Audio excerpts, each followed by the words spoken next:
유한타증권의 유동원 참치본부장님 모시도록 하겠습니다. 그 별명 계속 붙이실 거예요. 앞으로 만날 때마다.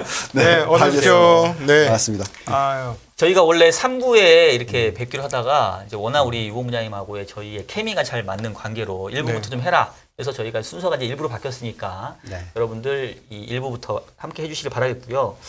자, 본부장님. 네. 사실은 그 미국 시장이 조정폭의 한때 50%를 넘게 네. 되돌리면서 상당히 이제 분위기 좋게 가다가 네. 뭐 지난주부터 조금 조정받더니 금요일 날 아주 그냥 세게 얻어 맞았잖아요. 그렇죠. 일단 뭐 현 시장 상황을 좀 어떻게 보고 계신지도 좀 여쭤봐야 될 것 같아요. 네. 지난주에 안 오셨었잖아요. 그죠? 그래서 안 봤습니다만 전 방송을 봤습니다. 그렇습니다. 무슨 얘기인지 다 알고 있습니다, 지금. 그러니까 지난주부터 좀 조짐이 있었잖아요. 차트만 놓고 보면은 제가 이 차트 보고 저희가 SNS상에서 올라왔던 차트를 보면서 이제 또 신나게 대세 하락장 불러도 되겠구나. 사람들이 네. 네, 이게 딱 올라왔었어요. 이게 뭐냐면 이제 나스닥 선물 차트인데 보통 우리가 20% 이상 빠지면 그게 대세 하락장, 그러니까 드로우다운이라고 해서 고점 대비해서 20%, 네. 그것보다 더 많이 빠지게 되면 약세장, 음흠. 뭐 경기 침체장 등등으로 이어가서 얘기를 했잖아요. 나스닥이 보면은 올해 연초 대비해서 34.8% 빠졌었어요. 그러니까 20%를 완전히 깨고 내려왔었죠. 그리고 단기간에 회복을 해서 20% 위로 올라섰었습니다. 네. 예, 그랬다가 지금 이제 어제 금요일이었죠. 얻어 맞으면서 또다시 그 20%를 깨고 내려오는 상황이 벌어졌죠. 자, 그러면서 이제 이분이 얘기를 하는 거는 보면 매크로 테크니컬이라고 하면서 이제 소스가 뭐라고 돼 있냐면 기술적 분석에서 기술적 분석을 하시는데 매크로 이유를 집어넣으셨어요. 예, 매크로 이유를 보면 미 연준이 아직도 매파. 두 번째는 인플레이션이 근데 4배. 그다음에 주택 시장이 지금 큰일 났네. 인플레이션 4배라는 게 목표치의 4배라는 그렇죠. 얘기인가요? 목표치의 4배. 2%의 4배, 8%. 네, 아직도 4배. 그다음에 자동차 시장이 요즘에 좀 이상하다. 뭐 신용카드 문제 있는 거 아니냐? 뭐 이런 또 걱정. 그다음에 최근에 또 ISM 지표들 다 나오고 있는 게 안 좋다. 네. 그리고 지금 일드 커브, 그러니까 장단기 금리차가 역전이 완전히 deeply inverted. 예. 그러니까 10년 마이너스 2년을 얘기를 하는 겁니다. 그다음에 이제 마지막 이유로는 유럽 지금 큰일 났다. 예. 지금 에너지 가격이 폭등을 했으니 유럽은 경기 침체가 제대로 왔다. 뭐 이러면서 이제 7가지 예를 들어주면서 자 이게 이 차트 보여주면서 이건 지금 제대로 가야지. 그러니까 이번에 전 저점을 깨고 내려가는 장이 나올 수 있다. 위에 고점을 연결한 넥라인에 걸렸으니 이제 저 넥라인 방향대로 우하향할 것이다 라는 말씀을 저렇게 분석을 했다는 얘기죠. 그렇죠. 네. 지금 대부분 다 그렇게 걱정을 하고 계시는 거 아닙니까? 그 질문을 저한테 하시는 거겠죠. 저는 이번에 뭐 파웰 의장이 한 얘기가 별다를 게 없다고 생각을 하고요. 시장은 어쨌든 간에 9월 달에 어떤 금리 인상 속도의 변화가 없으면 계속해서 변동성 장세고 금리 인상 속도가 떨어지면 상승장으로 전환될 거다라고 얘기를 해드려왔던 부분이고요. 그래서 지금 뭐 이런 차트를 보고 있으면 말씀하신 대로 S&P 500이 빠진 폭의 58% 반등을 했죠. 그리고 나서 지금 떨어지고 있는데 저희가 이제 이 차트를 2주 전부터 보여드리면서 저희가 쓰는 이 볼린저 밴드 3개월짜리의 그 평균치 상한선을 뚫고 올라갔었기 때문에 정말로 어떤 펀더멘털적인 어떤 트리거 포인트가 일어나지 않으면 이거는 뚫고 계속 올라가기는 어렵다. 네. 그리고 아주 단기간에 많이 올라왔으니까 그죠? 그래서 한 번은 쉬어주거나 뭔가 어떤 차트가 만들어져야 되는데 결국은 이 상한선을 못 뚫고 내려오기 시작했고 또 21선을 뚫고 내려왔고 결국은 이 중앙선까지 내려오고서 끝나는지 아니면 더 떨어져서 이 저점 라인을 비슷하게 와서 만들고 끝나든지 어쨌든 시간적인 게 필요하다. 근데 중요한 것은 이 저점을 뚫고 내려가면서 완전히 또 다른 대세 하락장, 그러니까 흔히 말하는 지금까지 올라온 거는 다 아무것도 아니고 그냥 아까 보여줬죠. 그 차트를 보고 있으면 대사하락장이기 때문에 전 저점을 깨고 내려간다. 이런 얘기를 하는 분들은 저는 동의를 못하겠다. 예, 그래서 이번 조정이 뭐 9월 11일까지 있을지 아니면 11월 정확하게 며칠인지 기억이 안 나지만 11월 달에 있는 FOMC 미팅까지의 조정일지 아니면 중간에 계속 변동성이 있을지 하는 부분에 있어서는 시간적인 여유를 두고 보자라는 건데 전에 요 빠질 때 다 던지셨던 분들은 여기 올라올 때 못 사셨어요. 제가 볼 때 대부분이. 근데 이번에 이렇게 빠질 때는 저희가 생각할 때는 좋은 종목이랑 업종이라면 사셔야 된다라고 말씀을 드리는 거고요. S&P 500뿐만 아니라 나스닥도 비슷한 모습입니다. 34.8% 빠졌다가 24.8% 상승했으니까 하락폭의 절반 정도 반등했다가 또다시 똑같이 상한선에서 걸려서 내려오고 있고 지금 중간선까지 즉 12,000 정도 되겠죠.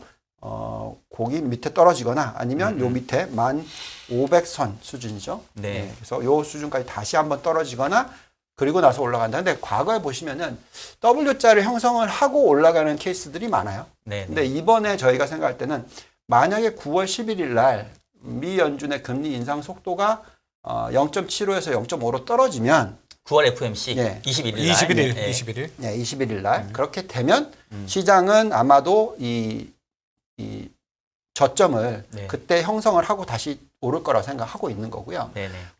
만약에 11월까지 간다면 W자가 거의 비슷한 바닥을 다시 한번 만들고 올라갈 수도 있겠다라는 걱정을 합니다. 근데 어쨌든 중요한 것은 결국 이 금리를 인상을 하는 속도이고 그 다음에 우리가 투자를 할 때 있어서 포트폴리오를 구성하는 거잖아요. 제가 박 박사님이랑 그때 우리가 굉장히 토론을 많이 했던 부분이 네. 저는 금리가 너무 낮다. 이게 너무 과하게 고평가되어 있다라고 말씀을 드렸고 주식은 상대적으로 그렇지는 않은 것 같다라고 얘기를 많이 해드렸잖아요. 네네. 근데 그게 제가 요번에 제 운용하는 포트를 보니까 그 답이 나오더라고요.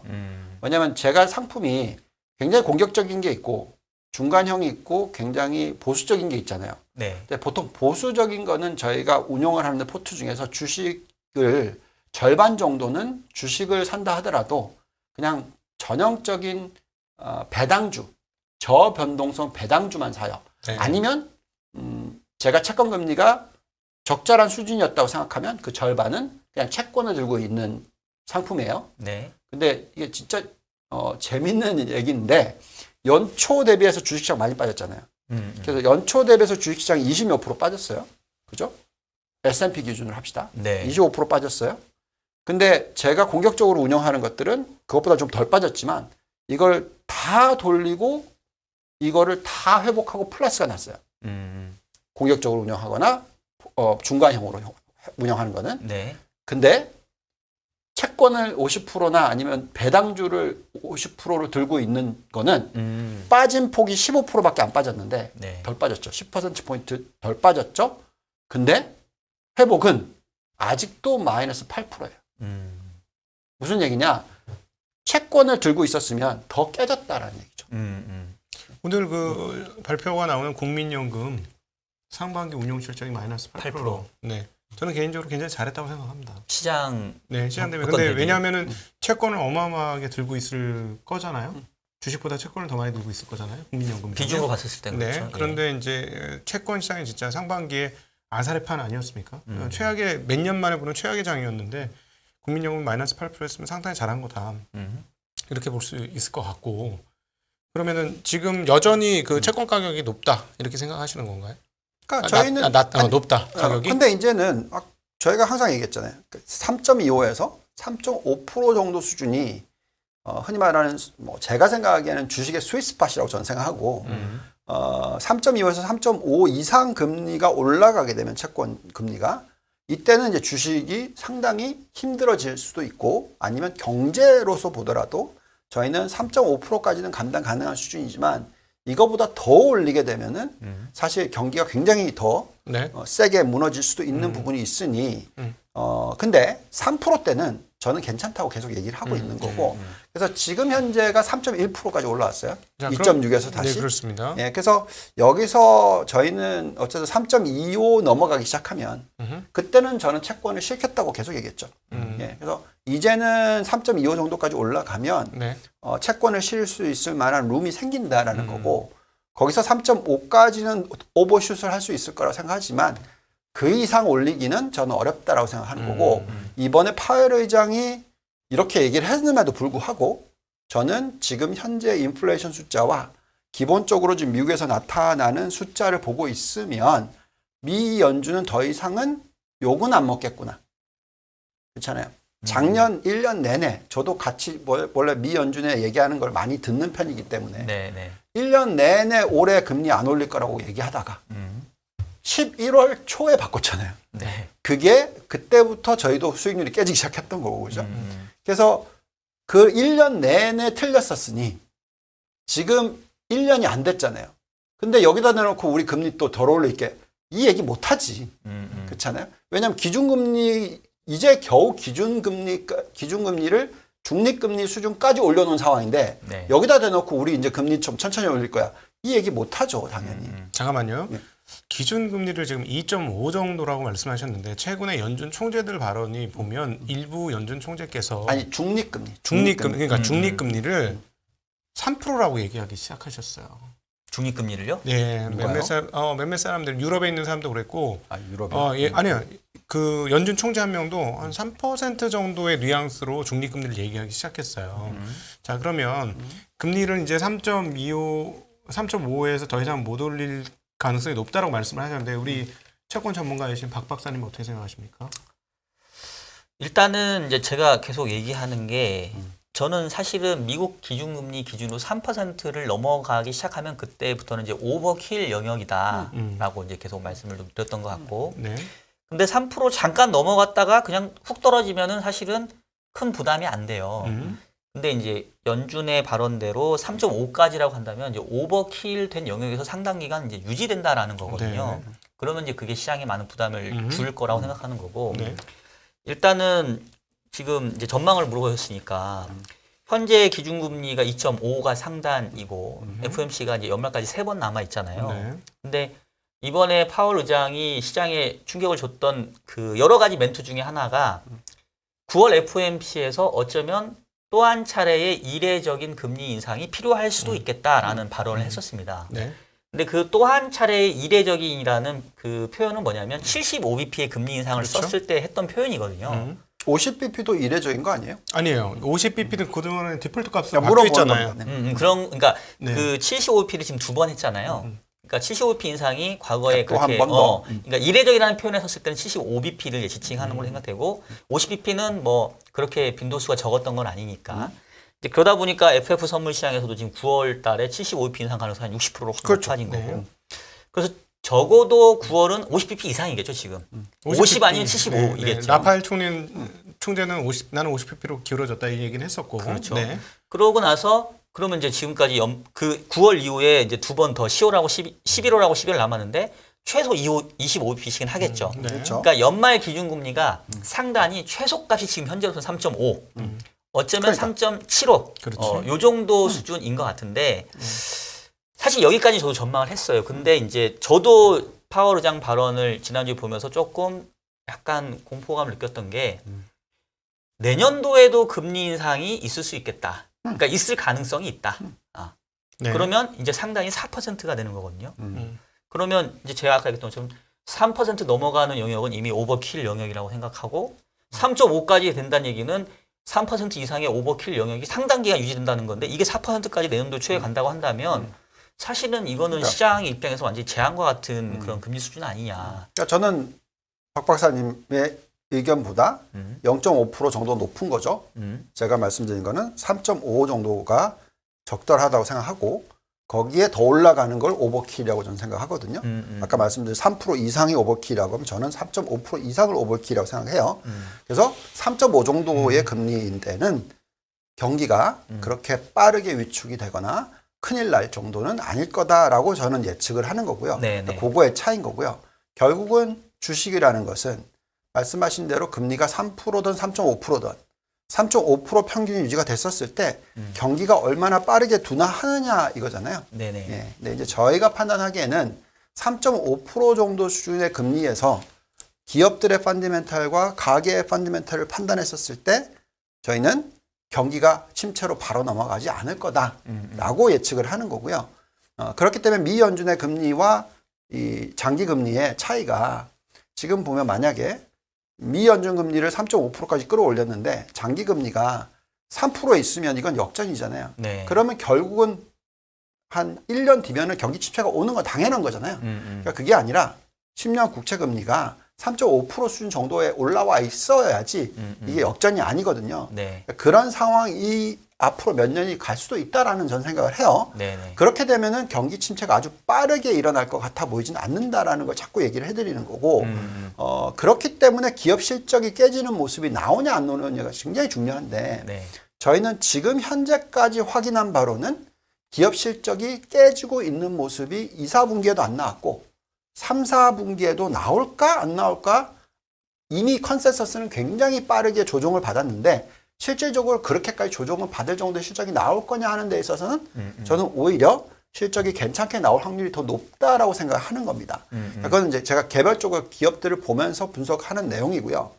그 다음에 인플레이션 부분에 있어서는 저는 어떻게 생각하냐면 이미 2.25에서 2.5%까지 끌어올렸어요. 그 과정에서 그 몇 개월에 3월부터 7월까지였으니까 4개월 되는 기간 동안에 그렇게 끌어올렸잖아요. 굉장히 높게 끌어올렸더니 결국은 인플레이션, 그러니까 미 연준이 지켜보는 PC 근원 인플레이션이 어쨌든 5.3% 피크를 친 게 2월이단 말이죠. 그리고 2월부터 7월까지 4.6%까지 떨어졌으니 0.7% 정도 떨어졌어요. 그리고 이미 벌써 7월 달에 중립금리 갔다고 저는 생각하면, 네네. 물론 곽상중 각도기님께서 지점장님께서 각도기님께서 그게 3% 올렸다라고 얘기할 수도 있겠지만 어쨌든 2.5%보다 높은 수준이 이제 9월 달이면 될 거니까 그 정도까지 올리게 되면은 이 정도의 인플레이션이 떨어졌는데 그것보단 더 빨리 떨어지겠죠. 그러니까 5개월에 0.7% 떨어졌다면 네. 남은 5개월 동안에 0.7이 아니라 1%도 떨어질 수 있다라는 거죠. 그러면 근원 PC 인플레이션 4.6에서 3%를 보기 시작할 거라는 거죠. 그리고 내년도 1, 4분기가 지나면 미 연준의 입장에서도 PC 인플레이션이 앞자리가 2자가 보이기 시작한다면 어느 시점에서 더 이상 금리를 올리진 않겠죠. 이자가 보인다면. 예, 그렇죠. 그거는 뭐 당연히 그럴 것 그렇죠. 같은데요. 지금 문제는 뭐냐면 지금 두 분의 논의에서 빠진 게 지난 주말에 있었던 잭슨 연설에서 잭슨만 얘기한 게 아니죠. 그죠? 파월만 얘기한 게 아니에요. 그죠? 다른 많은 분들이 네. 얘기하셨어요. 네. 엄청나게 많은 분들이 얘기했는데 약속이나 한 듯이 정말 융단 폭격을 했거든요. 제가 보기에는. 네. 발언 그 뉴질랜드 총재 연는 총재 뉴질랜드 그 중앙은행 총재 빼고는 그다음 구로다 하루 있고 두 사람 빼고는 너무 강경한 태도로 금리를 올려야 된다. 그리고 유로 금리조차도 75bp를 올려야 된다. 막 이런 식의 톤의 이야기를 했거든요. 그러면서 지금 올해는 모르겠지만 내년 3분기까지 기준금리를 올려야 되는 자리를 4%를 보이게 자꾸 얘기를 하고 있어요. 여는 총재들이. 그건 사실이잖아. 그렇게 보이도록 일부러 유도했는지는 모르겠지만 뻥카를 매기고 있는 거는 뭔지는 모르겠지만 네. 그렇게 매기고 있거든요. 지금 4%까지도 볼 수 있게 매기는데 그러니까 저는 이 모습을 보면서 자산 가격 상승을 원치 않는구나. 연준이 이번에는 그런 생각이 들면서 가두리에 가둬놓겠구나. 이런 생각이 정말 많이 들었어요. 근데 그 우리가 그렇게 될 거야 하고 확정하고 운영을 하기보다는 정말 만에 하나 3.75? 4%까지 밀어 올린다면 과연 우리는 어떻게 대응해야 하지? 이런 고민도 한켠에는 시나리오 상으로 하나는 있어야죠. 해놔야 될 것 같아요. 네, 제가 있어야죠. 보기에는. 거기 제가 부연 설명 드리고 싶은 게, 그러니까 연준은 사실은 주식시장을 타겟팅하지는 않을 것 그렇죠. 같아요. 당연히. 그럼요. 근데 이제 문제가 주식시장의 움직임이 기대 인플레이션과 또 연동이 되기 때문에, 그러니까 저희가 얼마 전에 했던 얘기 중에 하나가 설레발이라는 제가 표현을 좀 썼던 것 같은데, 연준 입장에서는 사실 파월은 그런 정도의 도비시한 스탠스를 보인 게 아닌데 시장은 이른바 피벗이라는 얘기를 그렇죠. 하면서 그러니까 정책 스탠스가 바뀌었다. 2.6%까지 금리를 갔는데 할 말 없잖아요. 그리고 빠르면 내년도에 금리 인하도 될 수 있다. 이렇게 말도 안 이제 되는. 7월 FOMC 이후에 시장이 그러니까 그렇게 해석하지 않았습니까? 시장이 그렇게 해석하면 요즘에 항상 연준이 등장해서 조지는 거죠. 시장을 그거 항상. 아니 아닌데. 이미 네. 제가 생각할 때는 음. 미 연준은 이미 말을 틀렸기 때문에 저는 시장에서 똑같은 얘기를 했다고 생각해요. 이번이 다른 게 없었어. 제가 그렇죠. 생각할 때. 연준의 태도는 계속 강경했어요. 다른 최근. 게 없었는데 시장이 혼자서 2.6%까지 떨어뜨렸잖아 금리를. 네. 그리고 또 금리를 내릴 거라며. 그러니까 저는 이거 아니라고 얘기했잖아요. 채권을 여기서 사면 안 된다고 계속 말씀을 드렸잖아요. 올라갈 수 있다고. 근데 또 얘기하는 거는 전 똑같이 마찬가지로 얘기하는데 미 연준이 지금 4%를 갖다 대놓고 우리가 4%까지 간다라고 얘기한 적은 없어요. 블러드는 얘기 계속 하잖아요. 아니 그거는 그 아저씨는 맨날 그렇게 얘기해왔고. 아니야. 예, 블러드만이 그리고- 아니고 몇 명이 더 참여했어요 거기에. 그러니까 네. 제가 말씀드리는 거는 그분이 다른 사람들이 얘기했던 것보다 맞췄었기 때문에 거기에 지금 그러면 옛날 재무장관 재무장관인가? 레리 서머스. 레리 서머스 예, 맞습니다. 계속 얘기하는 게 앞으로 인플레이션 5% 시대를 5년 동안 볼 수도 있다. 예, 언인플레이션 레이쇼가 그러니까 실업률이 5% 이상으로 올라가지 않는 한 인플레이션은 5% 시대를 앞으로 5년인가 볼 수 있다. 뭐 이런 식의 얘기. 네. 그러니까 지금 모든 부분 이제 또 다시 한번 모든 게 또 다 이제는 금리가 엄청나게 높고 엄청나게 높은 인플레이션이 계속 이어질 거라고 생각을 하면서 또 시장을 보기 시작했어요. 그건 이제 네. 시장은 계속 왔다리 갔다리 하는 거니까. 또 말씀을 드리지만 저는 그렇게 왔다 갔다 하고 싶은 생각이 없고 정확하게 미국 경제가 어느 정도 수준에서 버틸 수 있느냐 저는 그걸 열심히 분석하겠다라는 거죠. 네, 네. 그래서 그것이 도달하기 전까지는 저의 비유가 완전히 변하지는 않을 거다라는 거고 왜냐하면 저는 미국 증시에 대해서 얘기하는 만큼은 비관적으로 얘기하고 대세 하락장이 시작됐다고 얘기하는 시간의 비중이 네. 저의 이 커리어에 있어서 20%도 안 될 거라고 전 계속 말씀을 드리고 있어요. 그러니까 그거는 제가 그렇게 펀더멘탈 보고 있어서 네. 미국이라는 경제는 그렇다라고 생각합니다. 예, 그래서 지금 결론적으로는 주식을 뭘 샀고 어떻게 됐고 지난 금요일 날 어떤 식으로 움직였고를 보고 저희가 막 논리가 틀렸는지를 자꾸 착각을 하는 거예요. 근데 많은 분들은 지금 패닉을 하고 계시지만 금요일 날 이 빠진 것 때문에 근데 저는 제가 운영하는 포트로서 봤었을 때는 패닉까지는 안 가고 있단 말이에요. 그러니까 그런 얘기를 해드리는 겁니다. 그래서 그렇다라는 것은 무슨 얘기냐? 기준금리 4% 무조건이 아니다라는 얘기죠. 시장은 그렇게 생각하면서 얘기를 할 수 있으나 그리고 오늘 리액션은 지금 만약에 그게 맞다면 선물이 지금 또 폭락을 해야 되는 거고 여기서 지금 4%만 빠져서 끝나는 게 아니고 네. 월간 단위로 지금 0% 수익률이에요. 네. 미국이. 네, 8월 초에 올랐으니까. 계속 떨어지면서 이 W자를 테스트하면서 밑에 하락선까지도 떨어지는 걸 급격하게 하는 모습이 나와야 된다는 얘기예요. 근데 저는 그렇게 보기에는 이미 정말로 많은 부분들이 시장의 반영이 미리 선방이 돼 있다라는 거고요. 네. 예, 그래서 저는 어쨌든 지금 현재 시점에서 포트폴리오를 잘 운용하는 거는 그냥 한 번에 자꾸 왔다 갔다 하지 말아야 되는 타이밍이라는 거죠. 그거는 뭐 인정합니다. 네네. 네. 자, 저는 그러니까 유고 부장님 말씀에 동의해요. 그러니까 사실 저희는 셋 다 이제 운용을 하는 사람이니까 이제 의사 결정을 하는데 네. 지난주에 파월 의장의 발언만 봤을 때는 결국은 내년도 금리나 그거 아니야.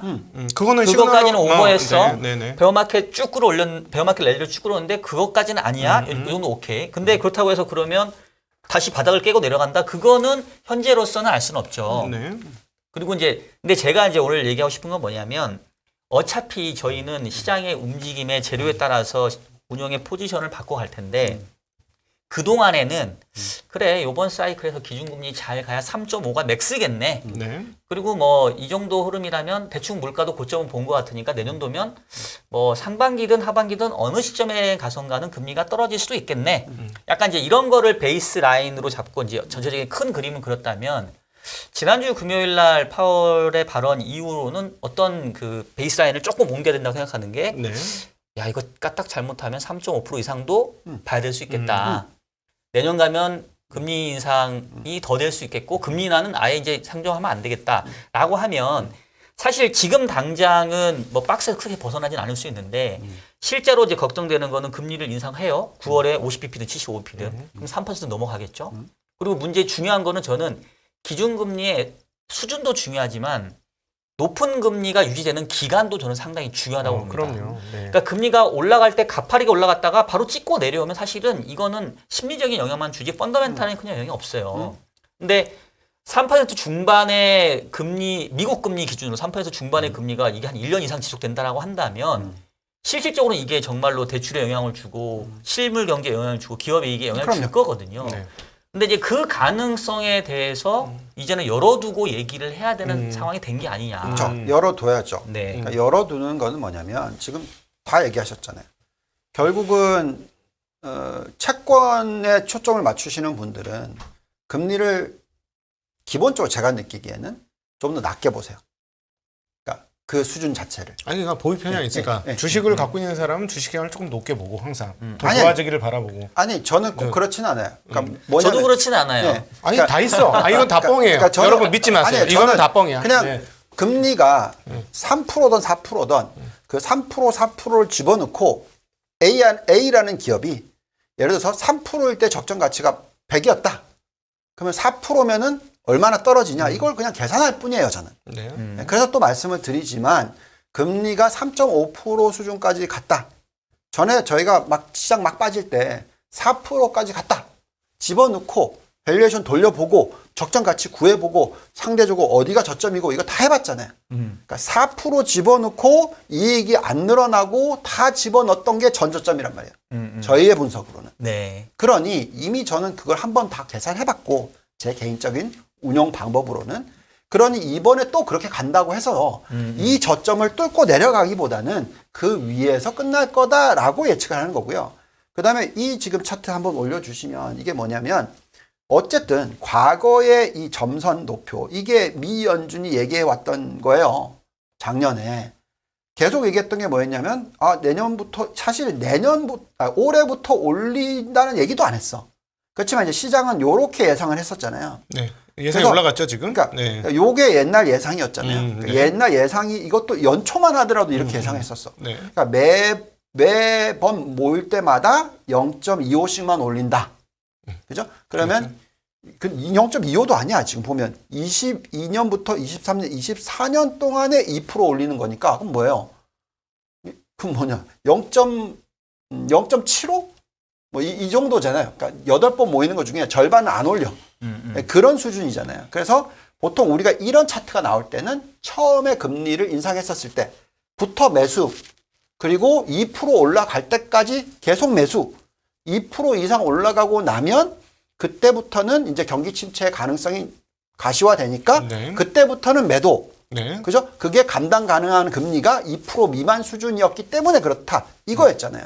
네. 근데 지금 미 연준이 확 바뀌어서 요 위에 차트가 나오기 시작했단 말이죠. 실질 차트는 저 예. 위에 차트죠. 그리고 네. 이 회색 선이 이게 미 연준의 점도표란 말이죠. 네. 미 연준은 단 한 번도 이게 바꾸고 나서 금리를 내릴 거라고 얘기한 적이 없어. 네. 내년에도 올릴 거다라고 얘기했고 어디까지 3.75 평균 네. 이렇게 얘기해놨단 말이죠. 그러니 시장은 이미 벌써 더 올려놨고 여기서 내년도에 떨어뜨린다면 그만큼 올리고 나서 3.75까지 올리고 나서라고 얘기를 했고 이걸 우리는 주식을 보는 사람들은 이미 그걸 계산을 넣고 판단을 하고 있다라고 말씀을 드리는 것 뿐입니다. 그래서 결국은 어느 정도의 금리 수준에서 금리의 인상 속도가 떨어지는 순간에 그게 4% 미만이면 저희는 그때부터 시장이 오히려 더 올라갈 수 있는 룸이 생긴다고 저는 생각을 해요. 예, 그거는 결국 북발류가 얼마나 늘었고 현재 ROE가 얼마고 지금 현재 미국의 기업들이 돈을 얼마나 벌어들이고 숫자를 보면요. 솔직히 말씀드리면 왜 이렇게 많이 빠졌지? 주가가. 예, 이렇게밖에 안 나와요. 실적이. 2, 4분기 실적이 그렇게 사람들이 얘기했던 게 아니 큰일 났다. 경기 침체다. 뭐 어닝이 박살이 났어야 돼. 뭐 이렇게 장을 갖다 38%나 35%나 빠뜨리고 막 25%나 빠뜨리고 이렇게 했잖아요. 근데 실질적인 실적은 안 깨지고 있단 말이죠. 작년 동기 대비해서도 계속 늘고 있단 말이죠. 근데 그 부분은 우리가 한번 고민을 해봐야 되는 대목인 것 같아요. 네. 왜냐하면은 아직까지 미국 사람들의 주머니에 돈이 남아 있어. 돈도 많이 풀려 있고. 근데 금리가 이제 연말 그 페드워치에서 연말 기준금리의 목표 전망치가 이제 3.75까지도 올라갔잖아요. 네. 그러면 사람들이 위축된 행동을 앞으로 보일 것이냐 안 보일 것이냐를 감안해 보면 보일 수도 있다라는 생각은 그러니까 해야 되지 않을까 저는 싶어요. 안 보일 거라고 생각합니다. 왜 그러냐면 자 보세요. 이미 그렇게 유동성 회수는 이미 일어났어요. 아주 큰 폭으로 일어났고 유동성의 상승률은 5%대로 떨어졌어요. 더 심하게는 개인들은요. 예금 증가율이 3%대로 떨어졌어요. 지금 급격하게 돈을 쓸 수 있는 여력 부분에 있어서는 많이 떨어졌어요. 근데 볼까요? 자, 은행 대출 증가율은요. 계속 늘어요. 지금 바닥 찍고 나서부터 떨어진 적이 없어. 계속 올라가고 있고요. 총 여신 증가율이 계속 10%에 딱 붙었어요, 지금. 네. 네. 그럼 무슨 얘기냐? 지금 각도기님께서 얘기하는 게 사실화되려면 개인들이 돈 안 빌려야 돼. 네. 예. 그리고 은행권에서 돈 안 빌려주겠다고 해야 된단 말이죠. 예. 근데 지금 현재 시점에서는 이렇게 되는 이유가 기본적으로 아직 예대율이 전 고점의 근처도 가지 않았어요. 네. 예. 그리고 전 고점 근처에 가지도 않았어요. 그래서 지금 현재 시점에서는 어떤 현상이 일어나고 있냐면 이미 미 연준은 할 일을 다 하고 있어요. 할 일을 다 하고 있다라는 거는 그 총통화 증가율 자체를 네. 굉장히 타이트하게 만들어 놨기 때문에 자 이렇게 됐었을 때 결국은 대출이 일어나느냐 안 일어나느냐에 따라서 경기 침체가 오느냐 안 오느냐 어느 시점에 오느냐 안 오느냐를 계산해야 된다는 거죠. 그러니까 우리 운영하는 사람들은 미래를 프라이싱해야 되지 않습니까? 미래에 대한 그 가격을 지금 땡겨서 계산을 좀 해야 돼. 현가 기준으로 이제 계산을 해야 되니까 저희가 이제 걱정하고 있는 부분은 뭐냐면 뭐 상당 부분 말씀하신 건 다 인정이 되는데 연말에 기준금리가 예를 들어 3.5 또는 그 이상까지 올라가게 됐을 경우 대출금리나 이런 모든 게 올라가면 당연히 대출 활동이라든가 자산을 써서 뭐 땡겨가지고 레버리지 활동이라든가 이런 것들이 모두 줄어들 거 아니냐. 그러니까 그거를 초반에 금리 상승 초반에 가격 매김하면서 주가 폭락을 했고 이제 괜찮아지나 했는데 그 기준을 자꾸 연준의 의도는 이거잖아요. 좀 높여서 생각해라. 니네들이 생각하는 것처럼 그렇게 낮지 않다. 우리 높일 거니까 너희들이 좀 높여서 생각해라 하고 자꾸 밀어붙이는 거고 만약에 시장이 아니야 저렇게 못 올릴 거야 하고 생각하면 오히려 허를 찌르면서 연준이 계속 내년 초까지 상반기까지 금리를 밀어붙일 수도 있는 거잖아요. 그러니까 밀어붙이는 게 상관이 없고 저희가 생각할 때는 올리는 속도가 더디어지느냐 안 더디어지느냐의 그건 문제예요. 중요하죠. 그건 굉장히 그래서 중요하죠. 저는 그게 그러니까 변곡점이라고 저는 생각을 해요. 여태까지는 계속해서 원래 기본적으로 금리를 올리는 시기에는 경기가 좋기 때문에 시장은 올라가는 게 맞는데 네. 그리고 결국은 금리의 고점에 도달했을 때 파는 게 맞는데 그 논리가 깨졌던 이유는 금리를 올리는 속도를 계속 가속화시켰기 때문에 그게 올라갈수록 시장은 못 올라가고 빠지게 돼 있다는 거죠. 그래서 그 올리는 속도가 떨어지는 모습만 나와도 저는 시장이 올라갈 수 있는 힘이 생긴다라고 저는 생각을 하고 있다는 거죠. 지금 되게 중요한 포인트를 말씀하셨기 때문에 이 부분에 대해서 조금 짚어 넘어가야 될 것 같습니다. 왜냐하면 금리가 올라가는 속도가 빨라졌기 때문에 지난 5월달, 6월달 폭락이 왔었고 지난 주말 폭락도 사실상 75bp 아니야? 했기 때문에 지난 주말에 4% 가까운 폭락이 있었던 거죠. 자, 그런데 연준 총재들의 발언은 좀 엇갈리고 있어요. 네. 어떻게 생각하십니까? 이번 9월달에 75bp 가능성이 높다고 보시나요? 아니면 50bp, 75%래. 75bp, 50bp. 저는 사실 이제 선택의 문제라고 보는데 계속 제가 그동안 반복적으로 했던 얘기는 호미로 막을 거를 가래로 막고 있고 가래로 못 막으면 어쩌면 포크레인까지 와야 될 수도 있다라는 얘기거든요. 그 이번에 또 잭슨홀 연설을 했던 얘기죠. 그렇죠. 파월이. 네. 그리고 제임스 블러드도 계속 얘기했던 게 금리 인상을 왜 도대체 늦추냐. 하려면 빨리 하는 게 낫다. 그렇죠. 그러니까 사실 저는 9월 달에 75bp의 금리 인상을 하는 게 고통이 빨리 끝나는 방법이라고 생각을 합니다. 그러니까 왜냐하면 어쨌든 그동안에는 경기와 물가 두 마리를 잡겠다는 말도 안 되는 얘기를 하다 보니 둘 다 결국 못 잡고 이 지경에 이른 거거든요. 그렇죠. 근데 지금 포인트를 이제 정확히 잡은 거죠, 이제. 물가를 먼저 잡지 않으면 그 어느 누구에게도 경제는 의미가 없다. 그래서 이제 물가를 잡기로 했는데 근데 지금 이제 중요한 거는 물가를 잡는 과정에서 고통이 따르잖아요. 경기 침체. 그러니까 이거를 그 전까지는 파월이 받아들이질 않았었어요. 근데 요번 그 잭슨홀 미팅에서 의미 있었던 거는 물가를 안정시키는 과정에서 작은 고통이 따를 수 있지만 이거는 어쩔 수 없이 우리가 지불해야 되는 비용이다. 그거를 지금 지불하는 게 나중에 지불하는 것보다는 낫다. 그러면서 이제 70년대 얘기를 하죠. 70년대에도 그 인플레이션이 고착화되는 거를 못 잡고 있다가 결국은 폴 볼커가 80년대 들어와서 금리 인상을 공격적으로 해서 결국은 경기를 아예 그냥 작살을 내버렸잖아요. 그래서 저는 그런 차원에서는 9월 달에 75p 인상을 하는 게 저는 좋다라고 생각을 하고요. 네. 그 선택을 할지는 모르겠어요. 근데 제가 이제 본부장님 말씀에 조금 이제 반박 내지는 이제 이견 말씀을 드리고 싶은 건 뭐냐면 과거에 보면은 금리 인상 속도가 빨라졌다가 더뎌지는 게 분명히 호재로 작용한 적이 있죠. 왜냐하면 시장 입장에서는 금리 인상이 빨라지다가 느려져라고 하면 금리 인상 사이클이 이제 끝나가네. 그리고 금리 인상 사이클이 끝나면 그 다음은 어쨌든 시차를 두면은 금리 인하가 오네. 라는 어떤 연속적인 그 미래에 대한 전망을 했기 때문에 주식시장은 그것까지 선반영했다고 보는 거거든요. 네. 근데 이제 이번 사이클을 저는 자꾸 과거와 다르다고 생각을 하는 게 기본적으로 금리 인상의 이유가 경기 회복, 경기 확장이 아닌 거예요, 지금. 네. 아까 했던 것처럼 물가를 잡기 위해서. 그리고 물가를 잡으려면 그에 따르는 경기 침체는 어쩔 수 없이 우리가 지불해야 되는 비용이고. 그래서 요번에 금리 인상의 속도가 행여 느려진다 하더라도 그거를 예전처럼 이제는 금리 인상의 속도가 느려지니까 곧 금리 인상 사이클 끝나고 그다음에 좀 지나면 금리 인하네라고 먼저 시장이 반영해서 또 상승을 하게 되면 저는 지난주 금요일 날 파월 의장이 강하게 결국은 시장을 두드려 때린 거잖아요. 왜 이렇게 정신을 못 차리고 있지? 우린 그 얘기 아닌데.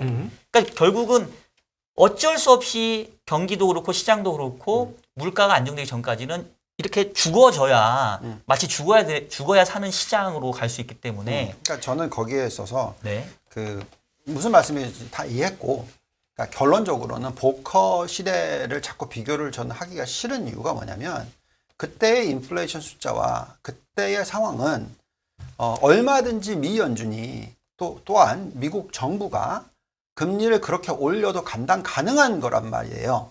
근데 지금은 그렇지가 않다라고 저는 생각합니다. 결국은 만약에 지금 같은 부채 비율을 갖고 있는 미국이 금리를 4% 이상 올렸다? 5% 이상 올렸다? 저는요, 그러면 정말 빨리 중국으로 패권을 잃을 거라고 생각해요. 기본적으로 저는 그렇게 생각합니다. 지금 미국보다 중국이 금리가 훨씬 낮아요. 그죠? 네, 근데 맞죠. 계속 네. 지금 투자가 중국으로 일어나고 있어요. 그러니까 무슨 얘기냐? 그만큼 펀더멘탈적으로 다들 뭐 중국 부동산이 큰일 났다라고 얘기를 하면서 그렇지 않단 말이죠. 그러니까 지금 저는 미 연준이 금리를 올리는 거 좋아. 인플레이션 잡는 거 좋아. 그리고 지금 뭐 볼커 시대를 자꾸 비교를 하는 것도 좋아. 다 좋은데 아니 도대체 재정이 감당 가능해야지 그런 금리를 올리든 말든지 하죠. 아무리 패권이라 하더라도. 그리고 달러 강세가 지금 여기까지 왔는데 그렇게 해서 진짜 그렇게까지 달러 강세 가버리잖아요. 그러면 지금 미국 어떻게 되겠어요? 생각을 해보세요. 저는 그게 저는 그렇게까지 금리를 올릴 수 있는 미 연준은 지금은 립 서비스라고 저는 생각하고요. 4% 이상을 올린다? 부채 비율이 지금 140%가 넘었는데 일본이 그렇게 버틸 수 있었던 이유는 240%까지 가도 버틸 수 있었던 이유는 금리 0으로 묶어뒀으니까 이자 비용 안 나가니까. 그래도 부채 비율이 올라갔단 말이에요. 저는 그거는 가능하지 않다고 생각합니다. 근데 이제 그 의견에 대해서 파월 의장이 저는 네. 이런 답을 준 것 같아요. 그러니까 그러니까 제가 뭐 파월 의장의 말을 뭐 대변해 주는 사람이 아니고, 근데 이제 제가 지금 이제 우리가 요 부분도 고민 분명히 감안해야 된다 생각하는 게 지금 연준의 고민은 그겁니다. 40년 만에 고물가가 왔어요.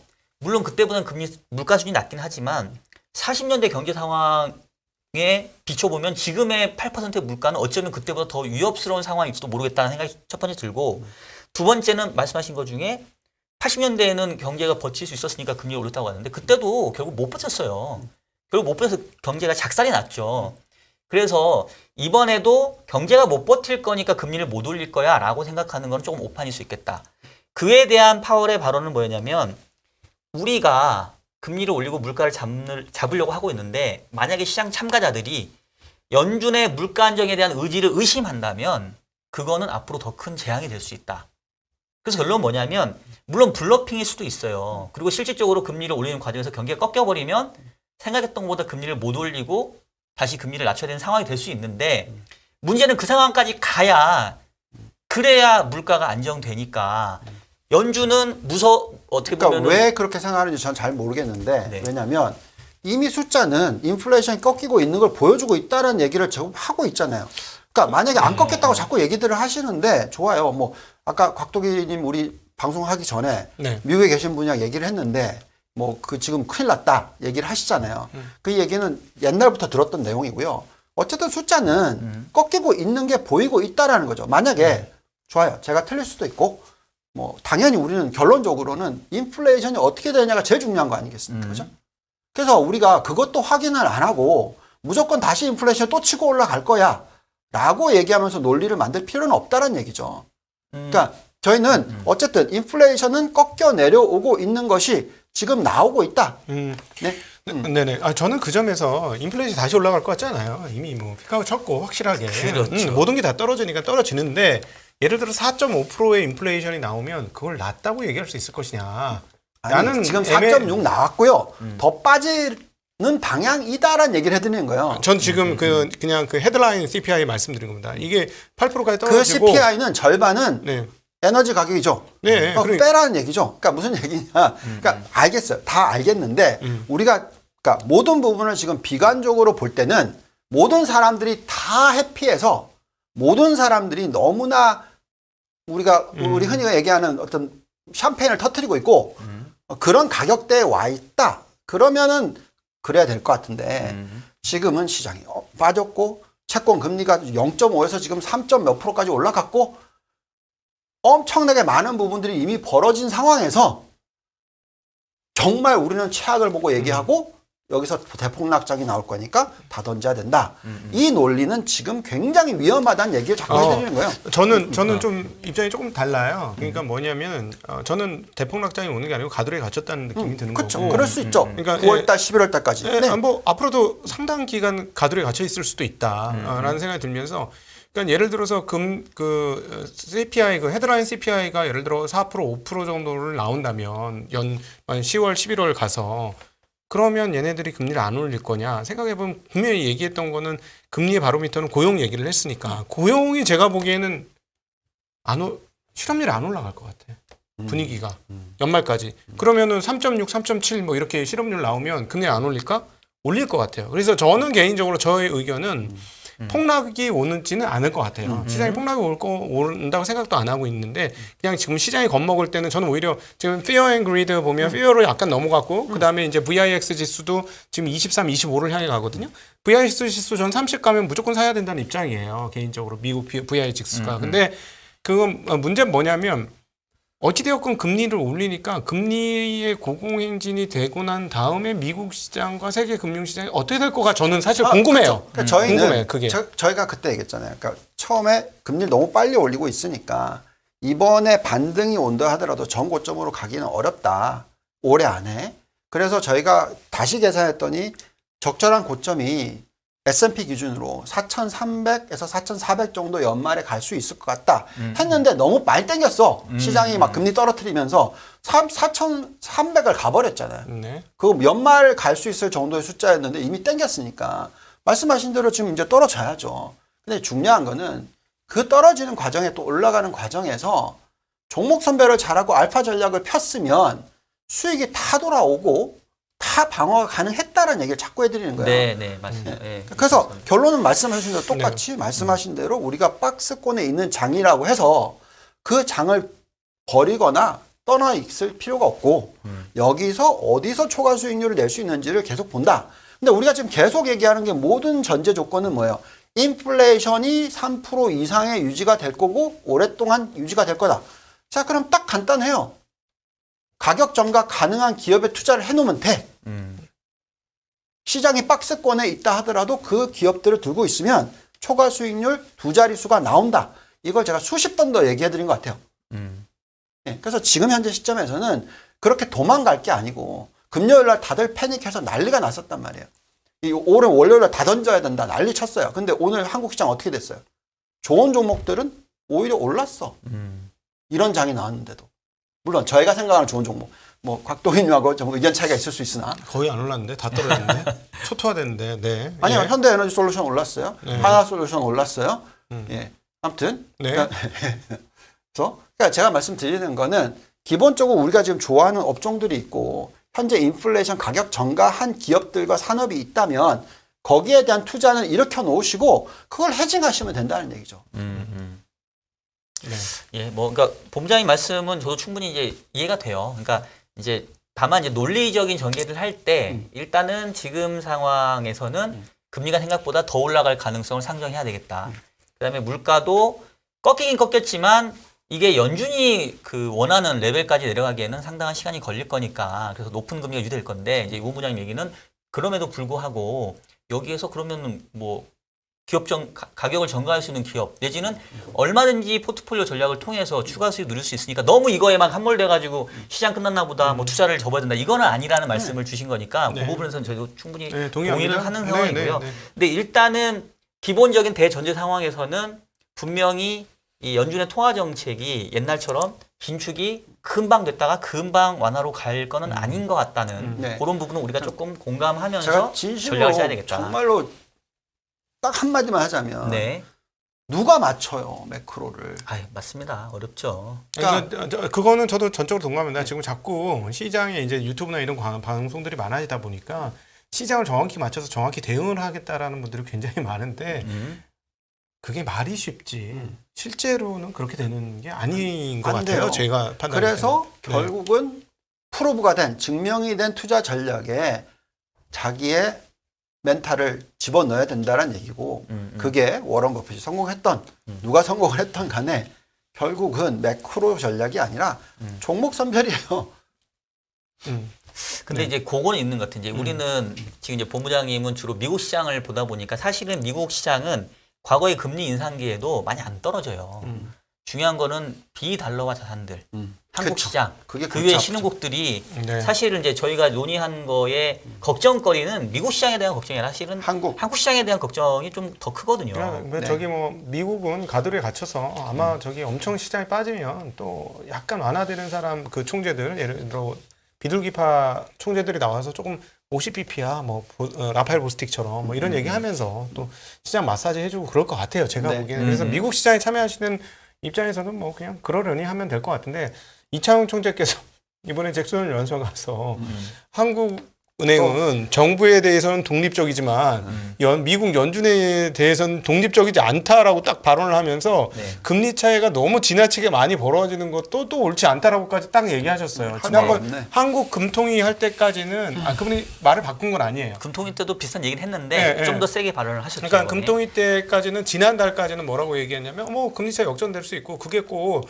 외화 유출의 그 뭐 시그널이 되지 않는다라고 얘기했고 뭐 이번에도 비슷한 논조로 얘기했는데 차이가 너무 벌어지는 건 안 좋다라고 얘기하셔가지고 오히려 이번에 9월달에 미국이 75p 인상을 하면 미국은 아마 그 앞뒤로 좀 얻어맞겠죠? 75p 인상하면 만약에 그런데 그러고 나서 회복하겠죠? 언제나 그랬듯이 우리 환율 수합은 언제 합니까? 환율 수합 필요 없다고 얘기했어요. 네. 이창용 총재께서 환율 수합 필요 없다고 얘기했고요. 필요 없다고 얘기했어요. 뭐라고 얘기했냐? 내가 IMF 출신이다. 죄송합니다. 제가 못 봤습니다. 네, 내가 IMF 출신인데 이제 저희가 이제 뒷골이 땡기는 건 뭐냐면 뒷골 75p 땡깁니다. 인상을 만약에 미국이 하면 우리가 너무 뒷골이 땡기는 거야. 그러니까 50bp 무조건 인상해야 되는 상황이에요. 자, 우리나라 부동산 투자는 하시면 안 되겠네요. 어떻게 생각하십니까? 우리 이 얘기 해야 돼, 진짜. 그래요. 제가 부동산 대학원을 졸업했습니다만 아직은 제가 뭐 이렇게 식견이 높진 않아서 아니, 저는 진짜 이런 얘기 들으면은 네. 우리나라랑 대만이랑 비교를 합시다. 예. 시간이 아니 없죠. 서울이 국제도시랍니다. 네, 서울이 아무튼 자, 시간이 좋습니다. 그리고 예, 그 마무리해야 되는데. 이게 이제 사회자가 너무 말이 많다고 예. 말씀하셔서 조금 언급을 드려야 될 것 같아요. 그러게. 저희가 이제 이 코너가 특별히 3일 3세 코너로 3자 대면 예, 3자 대면 코너입니다. 그래서 네. 미국 주식을 대표하는 우리 유동훈 본부장님, 채권 시장을 대표하는 박종현 박사님, 그다음 한국 주식을 나름 대표하시죠. 좀 부끄럽지만 대표한다는 제가 이렇게 세 명이서 각자의 조금 이야기를 토크식으로 다 나누는 그런 네. 개념이고 사회하고 대담자 불러서 이야기만 듣는 그런 자리는 아니었다라는 걸 조금 이해해 주시면 좋을 것 같습니다. 알겠습니다. 자, 연합 인포맥스 방송 여러분 재미있으실 거예요. 뭐 이렇게 저희가 토론할 수 있는 방송 많지 않으니까. 자, 1부 순서 오늘 우리 참시본부장님 보내드리고 또 저희들의 토론은 다음 주에도 이어지니까 지켜봐 주시고요.